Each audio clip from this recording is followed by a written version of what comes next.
Hello there, I'm Simon Rafe and welcome to Brown Bag Bible Study, the Bible study that you can do in your lunch break. Now this is an introduction to Scripture. It'll give you some information you might not have known and it will encourage you to read the Bible. But most importantly, it's presented in small pieces, bite-size, perfect to fit in with today's busy, hectic lifestyles. Every week I'll concentrate on a little bit of Scripture, either one of the 73 books we find in the Bible or a group of related books, and I'll bring you some interesting facts and information to help you understand it.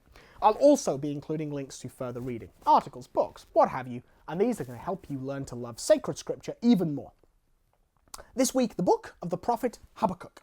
Now, little is known about Habakkuk. Most of the other prophets have biographical details about the kings whose reign they prophesied under, their hometown, and other information. For Habakkuk, we have nothing, although it's possible to infer some details from clues. His book consists of warnings against the Chaldean rulers of Babylon, whose rise to power occurred about 612 BC and who sacked Jerusalem in 587 BC. Accordingly, it is assumed that he was active in the late 7th century and early 6th century BC. Another clue is found in the concluding passages of the book. They are a song, and so some scholars feel that he was a member of the tribe of Levi, who were the musicians in the temple, although this is purely conjectural. The book of Habakkuk is divided into 3 sections: a discussion between God and Habakkuk, a series of curses uttered against the oppressors of God's people, and a plea for deliverance from the oppressor given in the form of a psalm.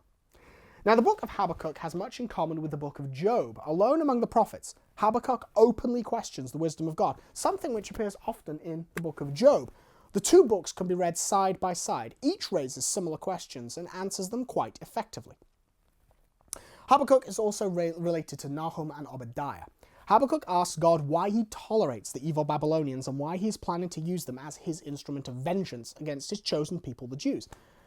How does it make sense for God to use a truly evil empire to punish his wayward children?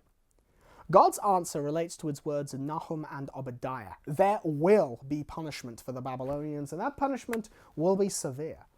Ultimately, the book of Habakkuk seeks to move the reader from uncertainty and doubt about God's actions to a position of faith and trust in God. God has a plan, and all things work within that plan for our betterment and salvation. Reading Habakkuk, this should be our focus, an attempt to understand that the persecution we experience at the hands of the world is part of the design of God. For the Jews, it was punishment for corporate and personal infidelity, and for us as Christians, it is persecution foretold by Christ. The world, ruled by Satan, hates the children of heaven, who are his enemy. The writing in Habakkuk is exceptionally fine, revealing a highly educated and skilled author, and we can enjoy the book for its various literary devices and techniques as well as its spiritual benefits.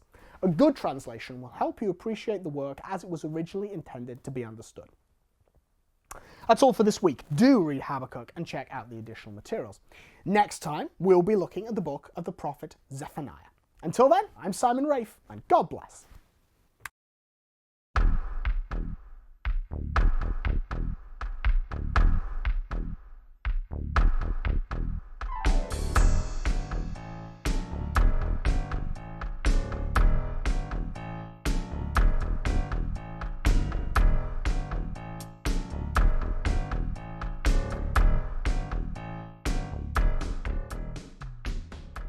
To learn more about the place of Scripture in the lives of Catholic Christians, I urge you to read Pope Benedict's apostolic exhortation Verbum Domini.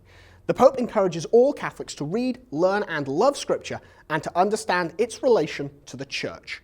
A link to this exhortation is included in the reading materials for every episode of Brown Bag Bible Study. Just click the link over there.